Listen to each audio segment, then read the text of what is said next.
Well, this week, Colorado is the latest state to move new gun control measures closer to law. It's just one state of many where some new gun laws are being considered right now.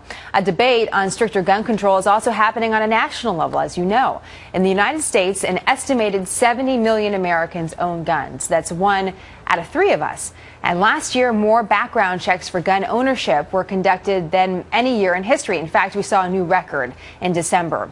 Background checks in general have surged 54% since the election of President Obama, and that in part inspired our next guest. With all the noise on gun control and gun rights, Dan Baum decided to go directly to who he calls the Gun Guys, a group he himself belongs to. And Dan joins us now on set. He's the author of Gun Guys, a road trip that just is hitting the market right now. So Dan, Gun Guys, who are they?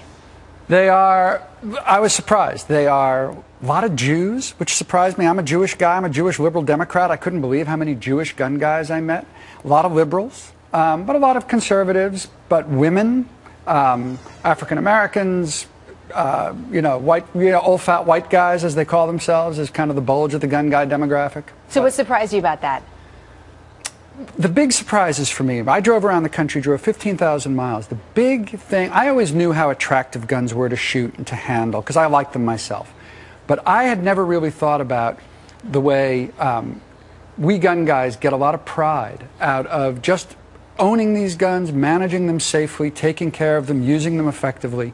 And there was another element that I had never thought of, and that is, in the United States, our system of government places a tremendous amount of trust in the people. We have a lot of trust to know things, to speak, to write, and we have this trust to own guns. Now, some people think we have too much freedom to own guns, but that represents a unique relationship between the government and the people. I mean, really, in this country, we're special that way.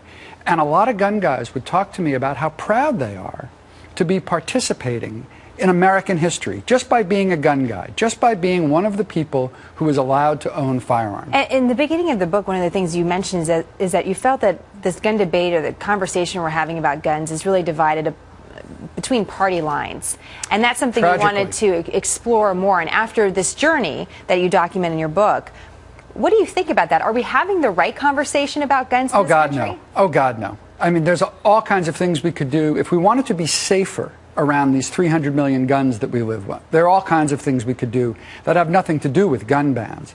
But it would involve including the gun guys in the debate. And what we've done now, with all this talk of assault rifle bans and magazine bans, is we've driven them out of the debate. We've driven them into this defensive crouch that they often go into. And do you feel, because you're a gun guy, do you feel like you're in that crouch too? Less than some. Remember, I'm a liberal Democrat, right? So I'm a gun guy, right? So I'm kind of divided down the middle. I'm kind of schizophrenic on this. But it's just a pity that the very people who know guns the best, who could have a lot to add for how we can live safely among these guns, are not part of the conversation. I only have 30 seconds here, but why? Why aren't they part of the conversation? My party has an institutional hostility to firearms, and when I was driving around the country, I would meet working guys all the time, plumbers, electricians, parks and rec workers, who would say, why is that? The Democratic Party is the party of the working man, and we like guns. And they won't listen to the Democrats now about anything. Climate change, immigration, health care, on, because of the Democrats' institutional hostility to guns. And I'm always trying to tell people in my party, cool it on the gun control. It's not going to make us safer, and we're doing ourselves a lot of damage. I invite our viewers to check out your book. Very interesting anecdote at the beginning about how Dan first got to be a gun guy at the young age of 5. I'll leave it there. Dan, it's great to have you. Thank you very much. Thank you. More happening.